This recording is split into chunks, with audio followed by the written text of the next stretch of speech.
when I see your face. There's not a thing that I would change, 'cause you're amazing, just the way you are.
Hello, hello.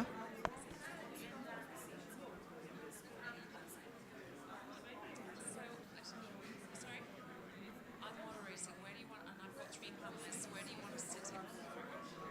Okay, well, you want us all to. Should we sit in front? You want me to use this? Yeah, these ladies here. So we'll go in the middle, yeah? Okay. All right. You want me to? Thanks so much. Good afternoon, everyone. Thank you for coming. We're going to get started just in the interest of time. I'm sure that people will come in while we're underway.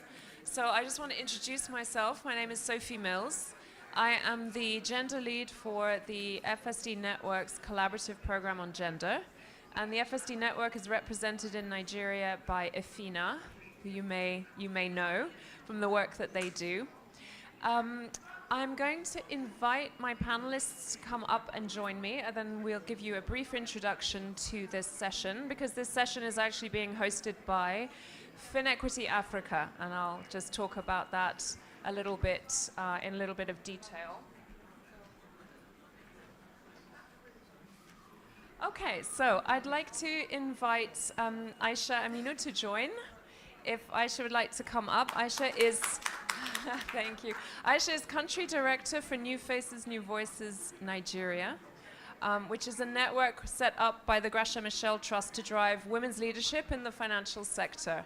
So Aisha is also a very experienced entrepreneur and businesswoman who's held a number of positions within Nigeria and is an expert on trade and business. So thank you very much for joining. I'd also like to invite my colleague, Tolulope Babajide, to join. So Tolu works with me at the gender program. She's gender manager for the collaborative program on gender, where she supports gender programming across 10 countries. And I'd also like to invite Raskayat Badmus, who is the technical coordinator at GIZ, working on the Promoting Agricultural Finance for Agribusiness-Based Enterprises in Rural Areas program. So thank you to the 3 of you. Just a little bit about today's session. It's hosted by FinEquity Africa, and for those of you who don't know FinEquity Africa or FinEquity, this is a global community of practice which is convened by CGAP, a think tank that sits within the World Bank, and which has as a mandate to promote equitable access to financial services. So FinEquity Africa is the Africa-level community of practice, which was set up last year. The Gracia Michel Trust the FSD network and DFI are all learning partners. So we've come together to just share some insights from the work that we're doing across the continent with you. We hope this will be relevant and interesting for a Nigerian audience. We're going to do a couple of rounds of questions, and then we'd love to have an interactive discussion with you. So please feel free to ask any questions. So I'd like to welcome you to the session on behalf of these partners. And what we're going to be talking about today is really exploring this idea of women in leadership in the informal economies. So I think there's quite a lot, or there's an increasing amount of focus on women in leadership in the formal economy, right? We know that there's starting to be movement on that. But what we wanted to talk about today was the informal economy. What does leadership, what does business ownership look like in the informal economies? That's what we're going to be. That's what we're going to be getting into. So thank you very much for joining us. I'm going to take my seat now, and not sit on my glasses while I do that.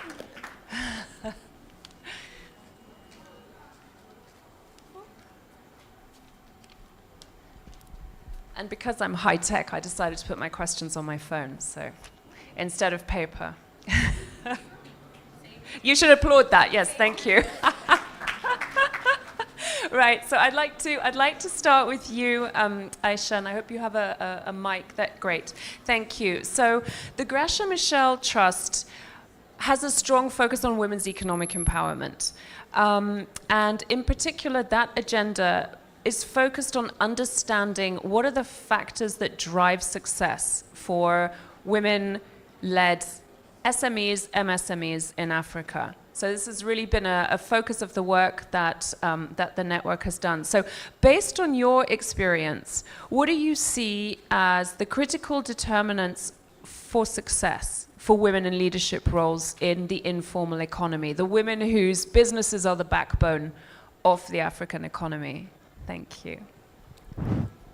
Hello, Sophia. Thank you so much. Before I go to your question, I want the audience to know that I'm actually honored to wear two caps here, representing the Gracia Michel Trust and then the New Faces, New Voices Nigerian chapter.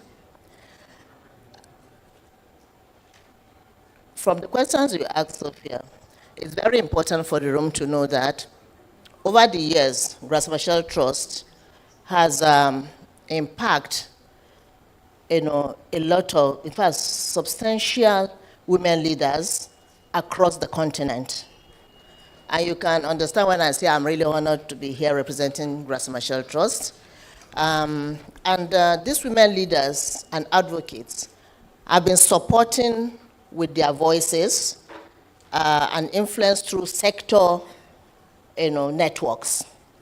The networks that operate under Gracia Michel Trust, the first root of the network is actually the New Faces, New Voices, which I'm privileged to lead the country chapter in Nigeria.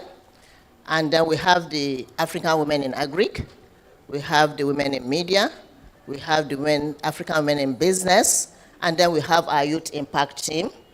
The Youth Impact Team for under Gracia Michel Trust have only been in two chapters, Nigeria and Zambia. So having said this, the efforts of these networks, actually amplified the Gracia Michel Trust Expert Leaders Group. I'm sure the room will want to know what do we mean by the ELG, that's the Expert Leaders Group. And the Expert Leaders Groups are actually women deputy governors from across the central banks in Africa. And this ELG, actually move our, impacts and the work we have done to the regional level, and thereby we're able to reach out to policymakers, regulatory bodies, because what happens in Nigeria, we expect to happen. It might be on different perspective and coming from different angles, but we worked as a family, And like for July, we were at the AU Women Economic and Youth Initiative 2030 in Ghana. And there too, I was privileged to be the only network lead under New Faces to represent the other network leads, though my leaders from Grass Machel Trust were all there, like Shupra Shisha, Teresa, and Juliet Kimoto. So having said that, what we do with the expert leaders group is to be able to ensure that the policymakers, the regulatory bodies, actually enhance the policy to favor the women to be able to, achieve their potentials, particularly the MSMEs. And we keep saying it along the line always that when women have the economic voice, when you have the financial voice, the other webinar we attended was about the strength of women in the political space. Even if you are going to have, like I said, maybe godfathers or mudfatherism or whatever, you need to have your own economic voice. And that is why it's very important to build women leaders across, all sectors, like what Grass Machel Trust have been doing. And I'm proud to stand before you that I'm one of the leaders that Grass Machel Trust have really groomed to be able to stand in the space and represent the women entrepreneurs, MSMEs, the youths, to be able to achieve their full potentials. And the networks that we work on are basically, we have this Women Creating Wealth, project. We have the Afrishila. I'm sure Sophie knows about the Afrishila. And maybe when she's doing her overview, she might tell you more about Afrishila. I don't want to eat up my time because I know she won't give me more than my 10 minutes. And then we have the Women Leadership and Financial Inclusion projects we've been running in the last 3 years. And this is funded by the Bill Melinda Gates Foundation. Under the Women Leadership and Financial Inclusion, we've been able to build women's capacity, engage them in trying to navigate digital economic platform. That's, answering Sophie's question about how do we build this leadership or the leadership, women leadership, actually in the financial inclusion space. So under WLFI, we have done so much, not just in Nigeria, because I have to tap on Nigeria, what we have done, where we have impacted, and our achievements. And at the same time, I have to be able to reach out to the Grass Machel Trust, because like I said, I'm holding 2 caps here. So what we have done, basically, is that we have actually incorporated even the youths. And it's very important to know that under the Grass Machel Trust, we do women, youth, and adolescents. And we have presence in 18 countries across the continent presently as we speak. I will leave the other aspect that is burning in my heart about the cross-border until my colleagues on the panel, address their own questions, if that is okay. So I'm not taking my 10 minutes, Sophie, No, so you have to you're know that. absolutely fine. You're allowed to speak. Thank you. Ruskayat, I'm going to ask you about the role of women leaders in agricultural value chains, because I know that the GIZ program that you're currently working on is focused on agribusinesses, and we know how critical women are in that sector, and we know how important that sector is for women. What has been your experience in supporting these women, and how successfully do you think that their current financial needs are being met in Nigeria? Thank you. Thank you, Sophie. Yes, this is fine. Yes. Good afternoon, everyone. My name is Ruskayat. I work with GIZ for a program called GP ACFIN. It's been implemented in 9 African countries, Nigeria being one of them. And what we literally do is to try to see how we link smallholder farmers' access to finance. To give you a little bit of context also, when we look at GIZ also, in the past few years, coupled with the German Development Corporation, who is basically our largest funders, we implement programs on their behalf. We have what we call the Feminist Development Policy. So all programs within the GIZ have to abide by the Feminist Development Policy. And when we talk about Feminist Development Policy, we try to address the we don't try to solve the problem, we try to address the root causes. And we understand that in doing that, it's going to take a lot, it's going to take a while to do that. But in our own little way, that's what we try to do. And for example, let me put it into context. And when we look at root causes, we look at access to resources, equitable representation, and we also look at rights. When we look at rights, and I bring it home into agriculture, when we're looking at rights, we look at access to land. For instance, women hold about 13% less agricultural land than men in sub-Saharan Africa. If women have access to the same land that men also have access to, we would improve yield by up to 20 to 30%. And we understand there's a lot of conversations about food security and also food sustainability. So just by giving us equitable land, the same thing as men, we're going to have up to 30% improved yields by women in terms of agriculture. And we know what, at least in Nigerian context, what agriculture contributes to the society. When I also want to talk about, when we talk about our experience and what we've been doing when we look at women in agricultural value chain, in equitable, looking at MSMEs, it has also been seen that we cannot work on one side of the value chain. We need to look at the supply side and the demand side. Supply side means that we also work with the financial institutions to ensure that there is access to tailored financial services. When I think Dr. Taylor was talking earlier on, she made lots of comments about microcredit, financing for women. I think I'll put a question to the audience, when we look at Nigerian banks today, most of Nigerian banks have women-centric financial products. Maybe we'll come back to that. Is it really addressing the need? I was at a panel last week, and somebody says, oh, we're tired. You people tell me, I go to this bank, they're offering me this, and I'm fine with that. Once I key in and get that, they don't meet my need again, then I go and open account with another bank. I'm tired of opening accounts. Can you do something in such a way that, all the banks, so that means that we're really not addressing the problem. Which also brings me to what Dr. Taylor said when she was talking about access to microcredit, when we're talking about equity. So do we want to preach a situation where we're saying that, give me the same financial product the men are having, or we want to say we have there are peculiar needs that differs between men and women, so we should have gender experience over the past, since 2018 we've been implementing Nigeria in implementing our program.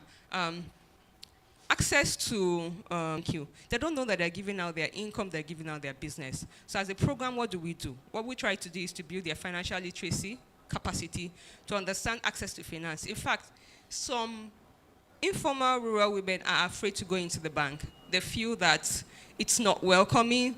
They are scared. They don't want to engage with such financial institutions because they see them at that high level and they are lower level. So what we try to do is to bridge the gap. We work with both the women. We also work with the financial institutions. So working with the women, we build their confidence in trying to explain to them you need access to finance to grow your business. Some people may be of the school of thought that loans, it's not everybody that requires loan, but I've realized over the years that you need working capital for you to be able to move from one place to another. The definition on what that working capital is another conversation, but if you do not have sustainable capital, there's no how you can grow from a Ruskia to a Dangote.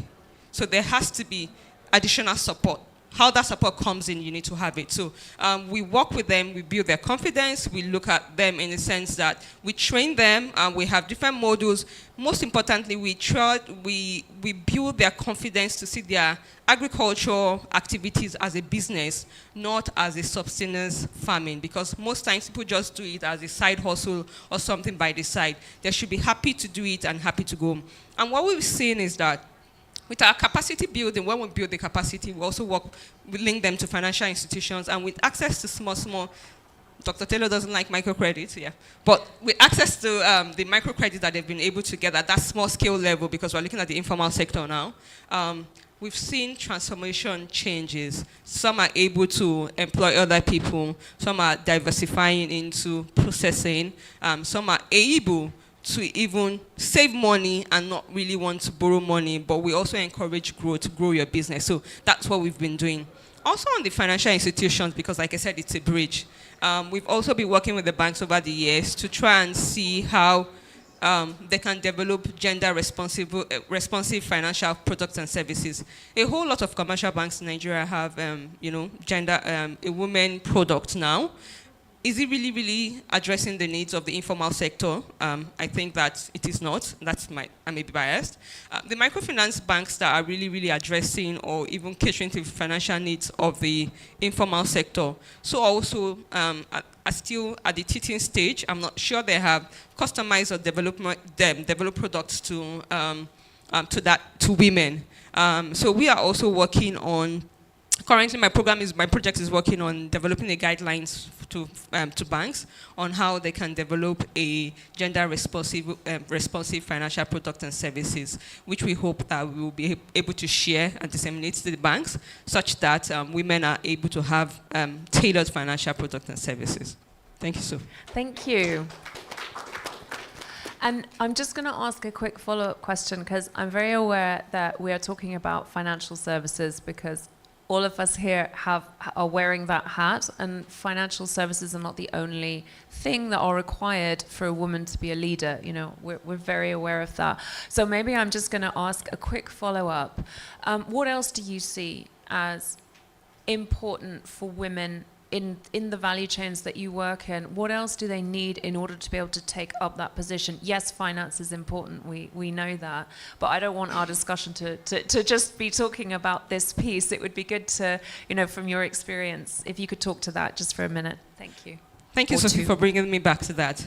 I think that in my experience also, I think that one thing that needs to be held by women is representation, voice. And in Nigeria in particular, context also matters. We can find much more women that you're working with that you're able to, maybe with your capacity building measures, organizational development skills, come out, listen, and, they're able to form clusters, form groups, and lead that group. So they need that voice. But in some areas, because of culture and norms, we're unable to find. And when you find, for instance, my experience is that there's some particular areas that we go to. Before we have access to the women, we need to meet the village chief, we need to meet their husbands to be able to have access to the women. Even when we're talking about women, they want to be involved in it. But there's some areas that women, in those places, women already have voice and representation. I think that beyond even the informal sector, in the formal sector also, we need a lot of representation.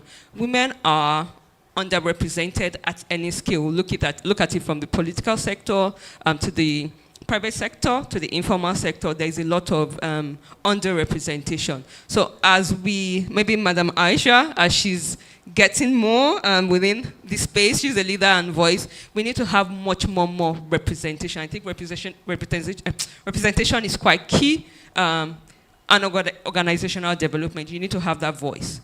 And we need to grow much more leaders. So we have youth in the room, youth need to aspire into leadership position. You don't need to be coward, you don't need to be you don't need to fear. Keep showing up, keep understanding, keep learning. Then I think that maybe the sky it seems far away, but I think that we can get there. Thank you very much. Tolu, I'm going to turn to you. we've heard a little bit about the context in Nigeria, and I just thought it would be useful. We thought it would be great to share a little bit about some of the work that we've been doing in other countries on the continent. So, Tolu, can you maybe just share for the room our experience of how finance plays a role in unlocking that potential of women leaders? You know, we accept and we completely acknowledge that finance is not the only consideration here. But we know that it is important, and maybe linked to that, if you could talk a little bit about how we go about getting appropriate financial services into the hands of these women. Thank you very much, and thank you to both Madam Asha and Ruskayat. And when we talk about women in the informal economy, what essentially are we talking about? And women in the informal economy, they are in the urban areas, they are in the peri-urban areas, they are also in the rural areas. And then that takes me back to how do we need to support the women in the informal economy to be able to take leadership positions where they are. So I would say that financial services is a critical, very critical factor in how women are able to use their voice and how women are able to have control over assets. And when I mean control over assets, I'm not just talking about land. It could also be financial, resources, and also have choices. If a woman wants to open a savings account, she can boldly, confidently open a savings account. If a woman wants to have access to credit facility, she wants to take either a microcredit or either she wants to take a bigger loan to finance her business, to send her children to school, can she boldly take that decision? And what are the products? Are there ready products that are speaking to the various needs of these women within the informal economy? And while we are talking about the informal economy, how are women clustered within this informal economy? And I know that everyone in this room know of a savings group near your house. We know about the church groups that women are in. We are, Aisha, you said you are inside one of those groups. Each and every one of us, we have known about how women are clustered. And the question is, how are we really leveraging these informal groups and trying to reach these women? And in those groups, we know that women have a democratic way of governing themselves. So in that group, you will see a president, a treasurer, and a secretary. So does democracy pass that? No. So in that means that they are already using their voice. But the challenge that these groups have is that they are stuck at the subsistence level. Because today you collect 10,000 as a revolving loan, tomorrow you collect 10,000 naira.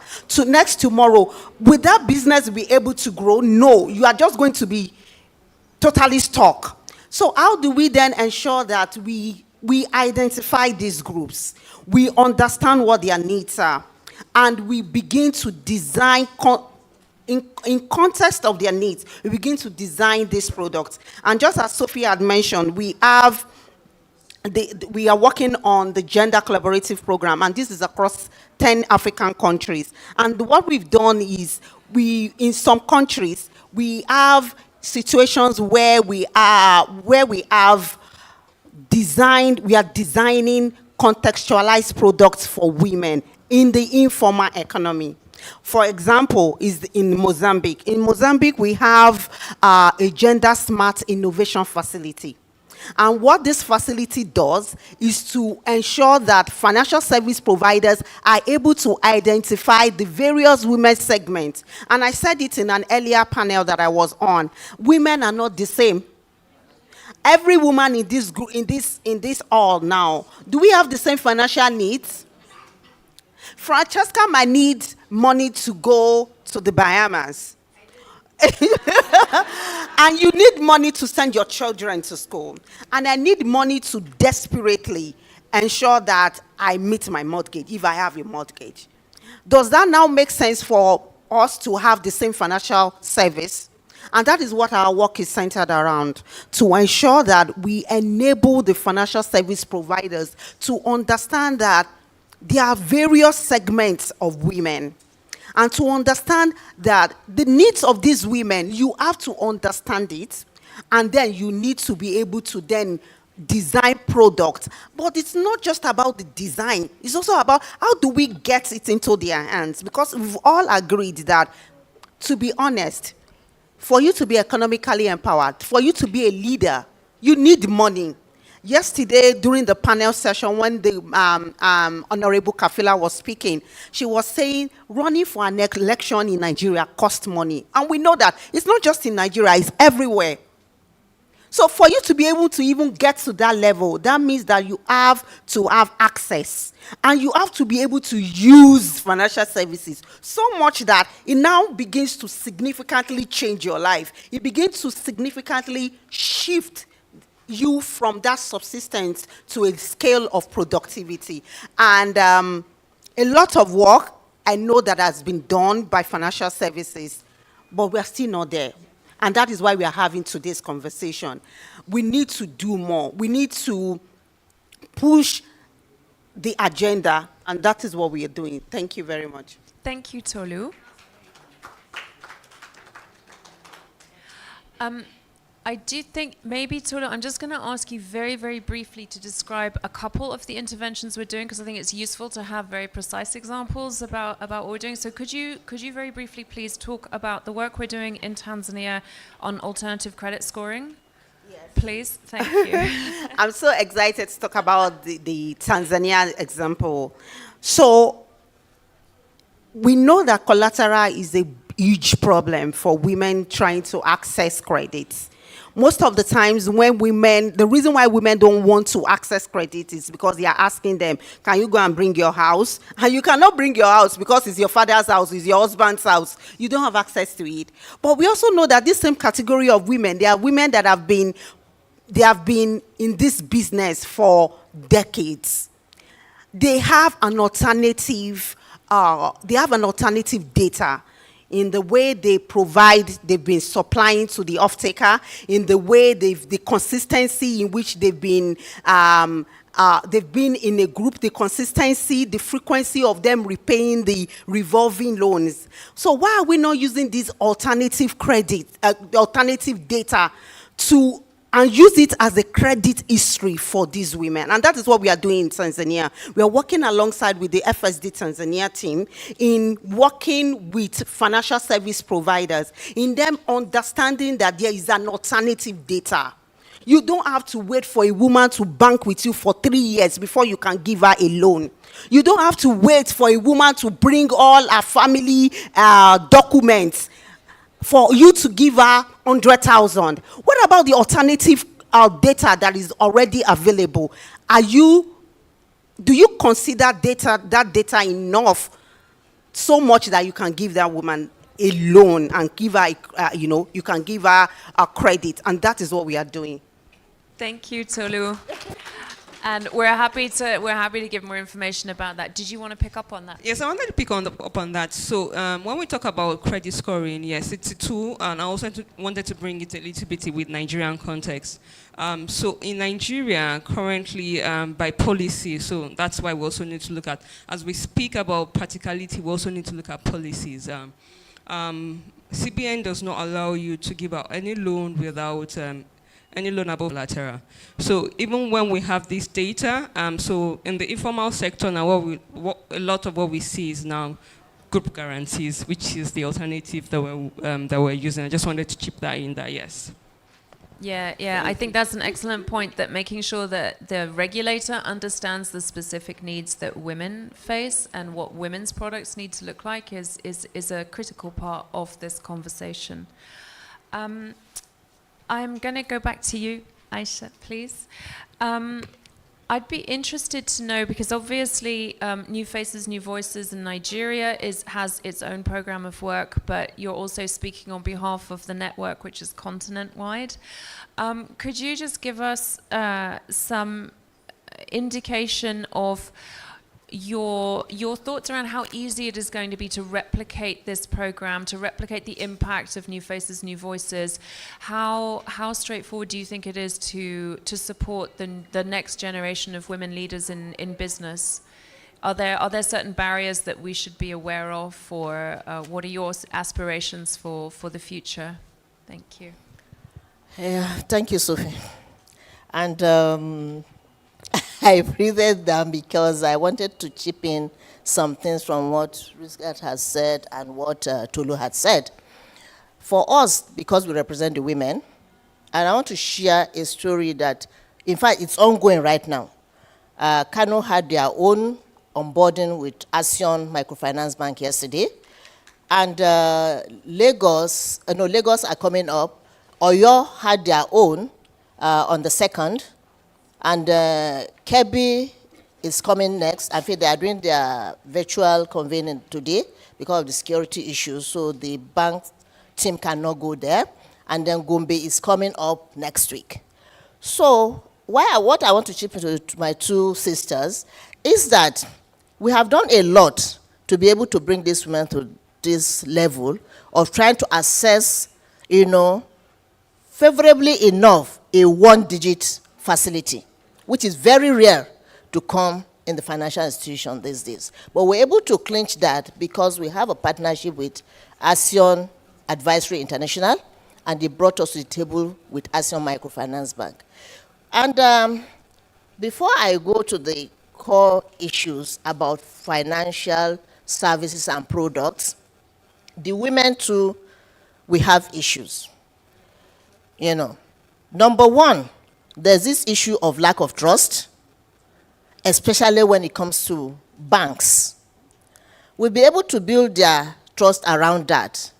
But unfortunately, as I sit here, I feel sad that there's still very few of them.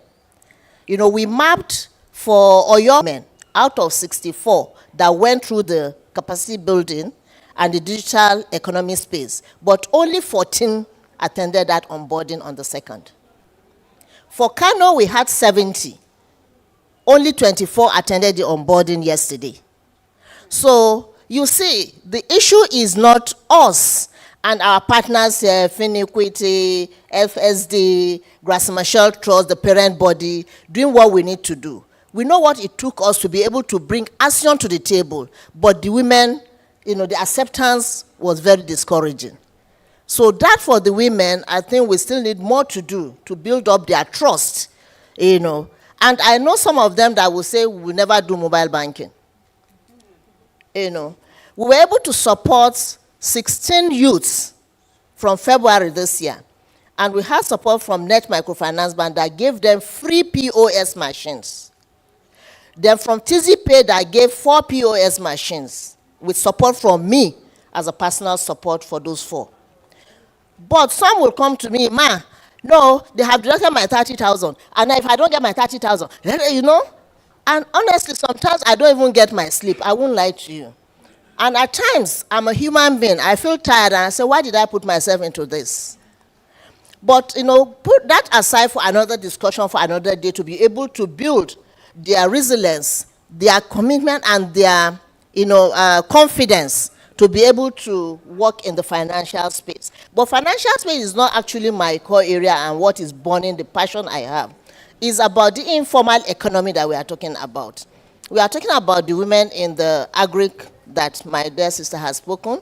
We are talking about their access to finance and all of that. But there's still a very big, space or a big silence, I don't know how to actually, I don't want to use too much strong words, around the women cross-border trade. Women cross-border trade. I won't say I'm a practical women cross-border trade, but I've been part of them and I've known what it is to be a woman cross-border trader. And these women, in all seriousness, generate great amount of percentage to the GDP of every country across Africa. But why are we not integrating them into the system? Where are our regional bodies? Where are our policy makers? And we can't do it alone because we need the regulatory bodies. At a time we brought on ILO, We brought IOM because of the migration issues and all of that. But I'm proud to say that I'm raising my head up today because in 2015, we were able to get the Immigration Service of Nigeria to actually subsidize the travel certificate for these women. I'm just sharing this, to see what we have done for these women groups and how they can impact. But the issue here on the finance, I'll start, is that the financial institution actually had to design financial products, and services that puts features and characteristics, not just of the women SMEs and the entrepreneurs, but the women cross-border trade. That is one. That we'll be able to work to ensure that at least when it comes to sanitation, hygiene around the borders, we've done that with the border community of Nigeria, 2015, 2016, and we're able to map certain organizations across Africa. As I speak, we raised the flagship project for women raising voices in women cross-border trader in West Africa. New Face University Nigeria owns that flagship project. We're able to establish the West African Women Cross-Border Trader with the acronym of AFOACT in French in Senegal in 2018. But another sad story is that most of these women have reverted back to the informal sector. But how do we get aggregated data around these women that have gone back to the informal sector? We're able to build their confidence to register their businesses and they come across the border.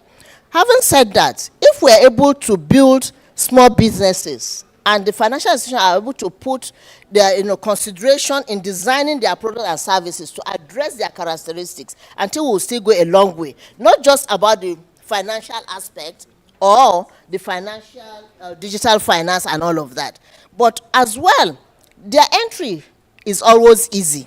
The entry of this women into this position is always easy, but where is the sustainability and they are scaling up? So that means for us sitting in this panel today, there's still a lot of work for us to do to be able to build.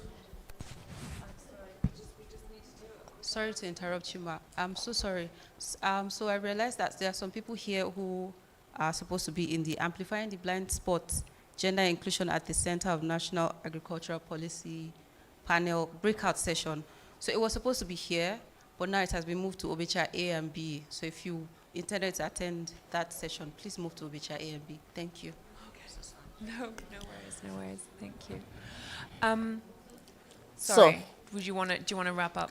Yeah, I'll wrap up. So, the issue here is that the critical issues is the lack of harmonization, of policies, across the region. There should be, because what Ghana has as its policy might not align with what Nigeria has or what Senegal has. So we still need to work on that, and I'm putting that on your FSD table to be able to harmonize the policies, regionally. I think that's... Thank you so much. I just want to pick up on something you said around how even when we feel that we are supplying women with what they need, women are not necessarily coming to the table. I think that is because we don't fully yet understand the problem. And I just want to turn to you because I think this really gets to the point you made earlier about we need to address the root causes. I wanted to ask a question around the extent to which group dynamics, community dynamics play a role in impacting women's ability to take their place, to find their voice. Thank you. Thank you, Sophie. Yes. In my experience, I think that cultural environment, dynamics always come to play for women. So I'll give a typical example of what we encountered. Like the challenge that Hajia Aisha spoke about in terms of you've built your capacity, you asked 24 persons to come to, introduce them to facilitate access to finance, and only 14 persons showed up. It's something that is really, really rampant. And when we're building capacity, and that's one thing we try to see, is that people don't see their businesses as business. So we need to address that root cause. Most times they do it for sustenance or maybe just opportunistic. They really don't see it as business. They've not understood that unseen aspiration of where they can grow to. So that challenge is there. And these are behavioral issues that take years and years to change. We can't change them in one day. So it's something that I would encourage you that you still need to continue. Maybe from your 14, out of the 24, you have 14. The 10 that dropped out, by the time they see how the 14 persons are improving and doing, they would probably have a self-reflection and go back. But I think that one thing we need to understand is that most times when we talk about informal sector, formal sector, we really need to work on the root cause, the behavioral change. But those behavioral change do take time, and you can't have an 100% success story, which maybe brings me back to my experience. One of our experience in Kano State also, where we, after engagement with the community leaders, engagement with the husbands, telling the women that we're doing rice processing, we didn't give them, we only gave them, I think, 5% in cash, the rest was in kind.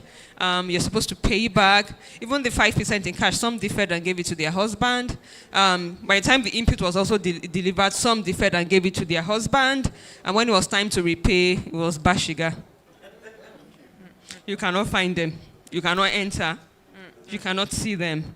But because we also went through the approach of the community leaders, the husbands, but we can't remove that cultural context, and that is why we need to address the root cause. What is the root cause?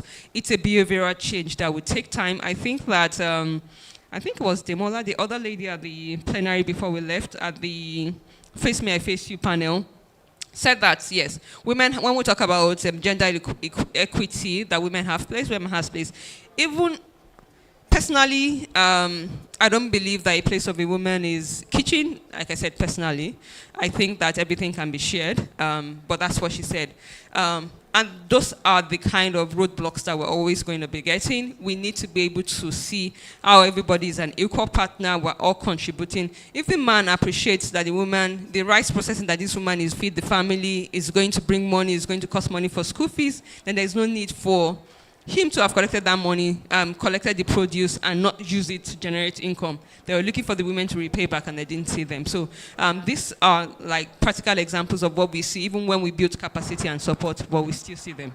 Yeah, thank you so much. And I think this is a perfect link to my last question, which is to Tolu, but I invite you both to speak to it as well. At these kinds of events and in the work that we do, we talk a lot about women's economic empowerment without assuming that it's something that's just going to come so easily. Like if we just get the right product, it will be there. So I think we're perhaps needing to deepen what we mean when we talk about women's economic empowerment. What does that actually look like, and who decides whose empowerment looks like what? Agency and voice are clearly really important for all women, but particularly for women who are leaders in their communities, who are leaders of their savings groups, who are leaders of their businesses. And how important is the financial link to this empowerment discussion? How important is access to finance, the use of appropriate finance for women in finding their voice, in exercising agency? I'd like to just finish with that question, because we tend to make it very important because that's what we work on, but maybe there are other, and then we'll turn it over to you for your questions. So Tolu, please go ahead. Thank you very much. When we talk about financial services, we have all established that it is very critical for a woman to be considered economically empowered. She has to be able to access and to be able to use financial services. And the intentionality in doing that is where the real work is, actually. And I would say that when it comes to us being able to do this, there's a lot of work. There's agency. She might want to use the voice fearlessly. She might want to have choices. But then if we have these persisting challenges like gender norms, if we have these issues around infrastructural deficiencies, institutional deficiencies, she will not be able to be fully economically empowered. So for these opportunities to be available to women, we have to not just work with financial service providers, but also work with the policymakers to ensure that there is always an enabling environment for the financial service providers, for the development organizations, and even for the women themselves. And that is also where a lot of awareness have to come in, because just like you said, there's a lot of distrust. But what is causing this distrust is probably a past experience. They've taken money from the bank before, and because of that, the bank has come to collect all their stuff. And there's nothing you are going to tell that particular woman that is going to make her go back to that bank, because she's afraid. So how do we then begin to really address these sort of issues? But that is where also financial literacy comes in. And in designing products for women, we also cannot separate financial literacy trainings from these sort of offerings to women. They have to understand this is why you need this product. This is the gains of this product, and this is how it's going to benefit you. Yes. Yes, thank you, Tolu. You know, when you spoke about financial literacy training, it just made me realize our experience on Irish potato farming in Plateau, and we insisted that the women have access to insurance on the financial product that was offered to them, and the insurance was needed to call in for that particular farming season. And I can tell you today, those women are advocates for ensuring that any financial services and product that they have must have insurance embedded in it. They are fine to pay, because they've seen how having insurance made sure that they were still able to pay back the loan and also still have something to go back home to. So I think that when we talk about it, the distrust is there. It's a behavioral change that is going to take years and years to come. But I think that we experience with conversations, with continuity, we'd get there one day. Thank you. Thank you. Would you like to make a final comment?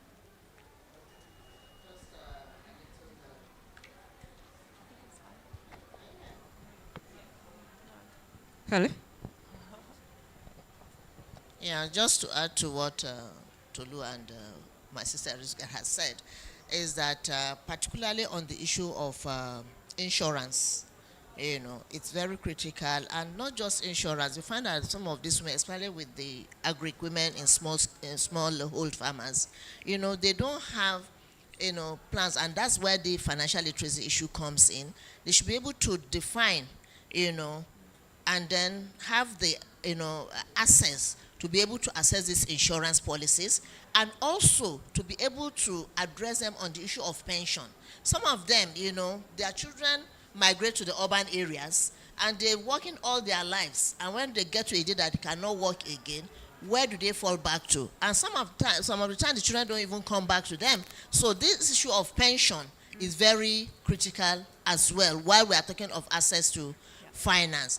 Aside from that, you know, I keep saying that women can even raise their own funding themselves before even going to the financial institution. How? We're talking about a savings group here. And it's so awesome to know that our youth savings group under University Nigeria are doing awesomely well. Me, as the lead of I'm part of that savings group. And recently I was just able to receive 500,000 from that savings group. You know, not loan. It's my money that I was putting there. And the other one, they are starting this end of September.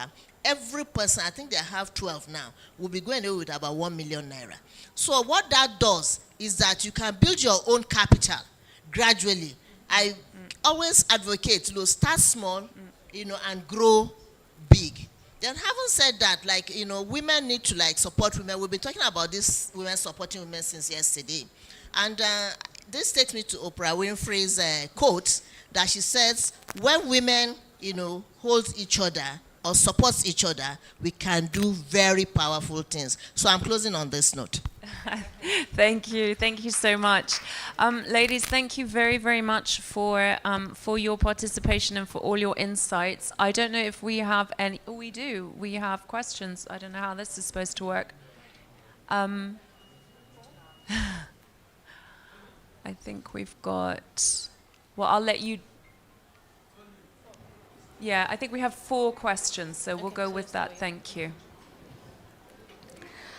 So thank you so much to everyone on the panel and the amazing work you're doing. It's really inspiring to hear. I just wanted to respond, not necessarily a question, but just to share some insights from my own experience, especially when Hajia Aisha talked about, the women dropping by the wayside. I really appreciate that the issue of behavioral insights was brought into that conversation because it's very critical. Just to share that I know how discouraging that could seem, and so there are organizations like mine. I am the program manager for Cognito, and we partner with development partners to bring visibility to the work they are doing, especially storytelling, knowledge management methodologies, to ensure that the stories of the women, the early adopters, and the innovators who have been part of the program, those stories come to the fore, and it serves as a tool to encourage other women to be part of the program.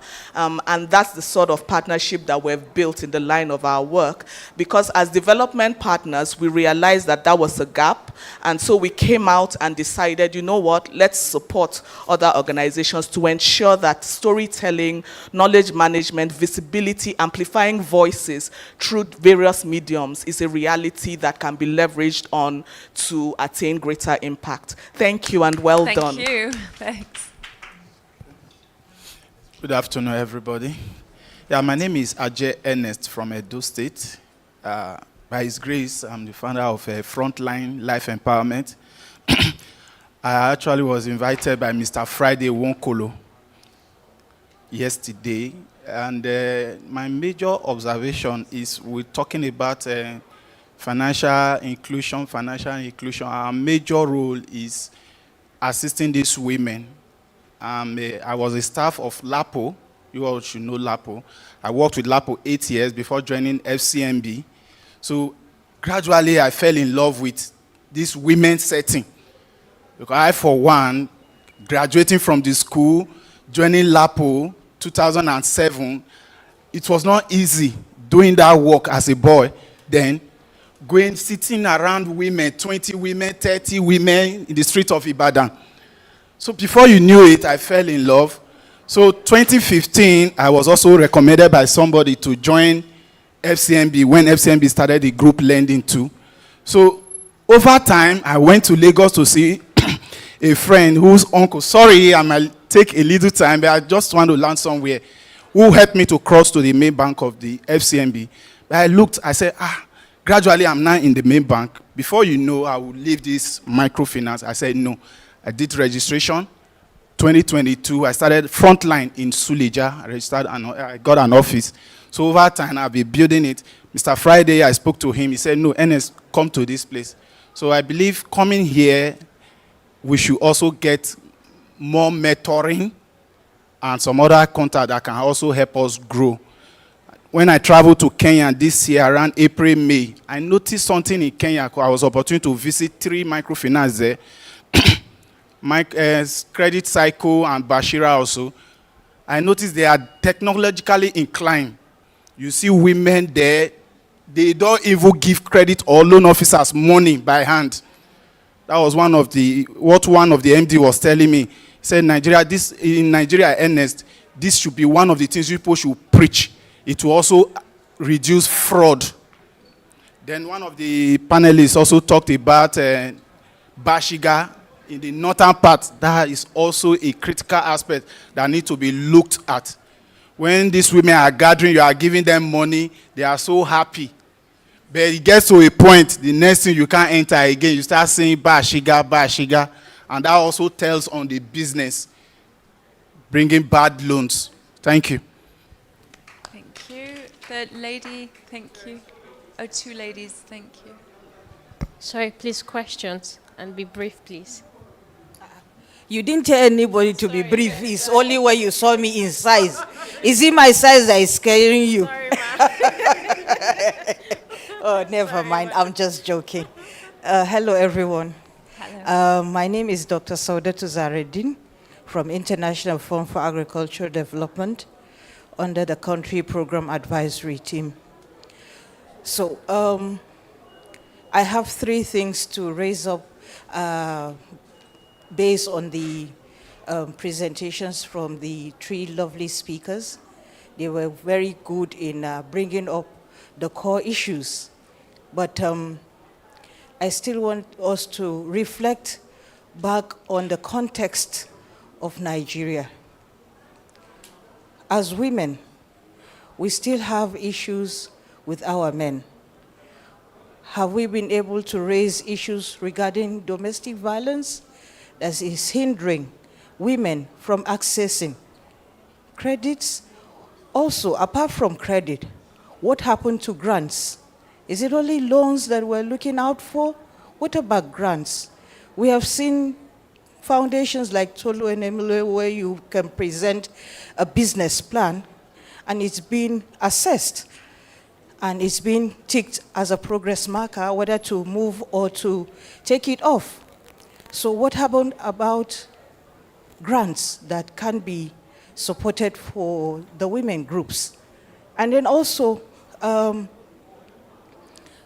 we have youth that are very educated in the rural areas, and they are still in the rural areas.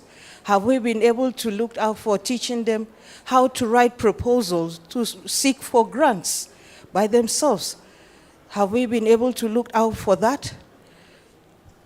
To manage their own empowerment at their own level? Also, what happened to structures, existing structures of the agricultural development programs? Like we have Katarda in Katsina. In fact, all states have agricultural development programs where all the development partners are there. They have women in agri department at the state level. They also have at the local government level where they have their own existing structures where they can profile these informal sectors, women that are farmers, smallholder farmers, that they can be able to use. One key funny thing that's happening within the sector of development partners, you seek for same profile partners from, for example, if Appeals has done a project in a certain local government, spread out to another local government where such intervention has not reached. Not when they said you have a profile, for example, you have selected a same local government. For example, you want to go to Kura in Kano because Kura is very prominent on rice farming. No, can't you extend to other region that is also prominent also in rice so that it can spread out, the intervention can spread out the state. Not necessarily you situate it in the same local government. So this is part of my own contribution, and thank you so much. Thank you very much. Please, I'll be presenting in the other room, so please bear with me. Okay. Yes, thank you so much. Okay, But I'll thank be you. back certainly. Okay. So, yeah, please go ahead, ma'am. Okay, thank you so much. Good afternoon, everyone. I'm Christiana Stephen Wakawa from Mexico, Nigeria, the gender advisor. I want to really commend this panelists for contributions made and impact made even on women. One thing that still stands really tall and strong for me is the fact that this discussion has been ongoing for a while, and truly, financial inclusion is still a problem in Nigeria, especially. Financial products, I would say, are still not inclusive. When we look at the impact of savings group in Nigeria today, we would say that this has really gone a long way in bridging the gap of access to finance, especially in the informal sector for women at rural and local levels. And one thing I've seen prominently is women, like already mentioned by Hajia, has led to women being able to support themselves to really bridge those gaps of needs when it comes to access to finance. But one thing that is still an issue is the representation of women in rooms of influence and also position of influence is still very minimal. The gap is still getting wider by the day. When we look at the economic pyramid, I think it's really getting broader at the bottom by the day and slimmer up there. Unfortunately, the rooms where policies are made, the ratio is nothing to talk about. What is the place of the voices of women in savings group in those rooms, where policies and influence can be made relating to how much of impact these women make in the economy? We all agree that micro-entrepreneurs are the backbone of every economy, especially Nigeria today. In bits and trickles, they impact, and they put food on the tables of many homes, even headed by themselves. Unfortunately, they are not well represented. So through these platforms, how much of a difference can we make to close these gaps? And I've been on a program that works with market facilitators where we've been able to work with our microfinance banks with a middle partner, de-risking them to be able to reach a big number of farmers. One thing that came out as a success is the repayment of loans was about 99.9%. Trust is there, and it's possible to close the gaps. But how can we make the difference through these platforms? Thank you. Thank you very much. I'm just going to ask if you want to speak to that just very, very briefly, because we need to wrap up our session. Thank you very much, everybody. And I'll let you have the final word. Okay, so I think you're quite right in terms of savings is a platform to grow. I think that Haja Aisha also mentioned it. You can't ask a bank to finance your business 100%. You need to have your own stake in it. You need to have your own ownership. So if promoting VSLA is a way to go, to have your equity, to have your own stake in your business, then it's something that we've seen, it's something that would continue. I also know that microfinance bank, commercial banks, savings is sometimes, most recently now being digitalized, it's institutionalized. I know banks that have moved from the traditional Hasusu, they have it structured as a savings product within the financial institutions where they have staffs going about to mobilize savings from the informal sector. So I think that, yes, savings in the informal sector is a key way to grow your business. I also wanted to speak quickly to the issue of grants. Personally, like I said, I'm not wearing my hat here. We've promoted a lot of grantpreneurs in this country, and grants will be good for you to maybe move from one step to another, but it's not a way for you to grow your business. It's not sustainable.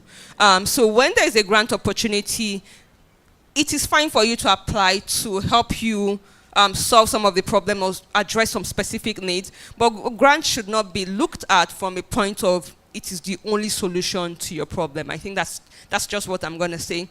There's some businesses and some people that their whole ideology is focused on grant. Grant is not sustainable, it's not the way to grow, but I think that it's complementary. When you see it, find access and apply for it, but it should not be your business logic in terms of growing. So I think I leave it at that. Thank you, Sophie. Thank you. Thank you very much to all three of you for the insights that you've shared with us. Thank you for listening to us. And we look forward to engaging in this conversation at the next conference. Thank you so much.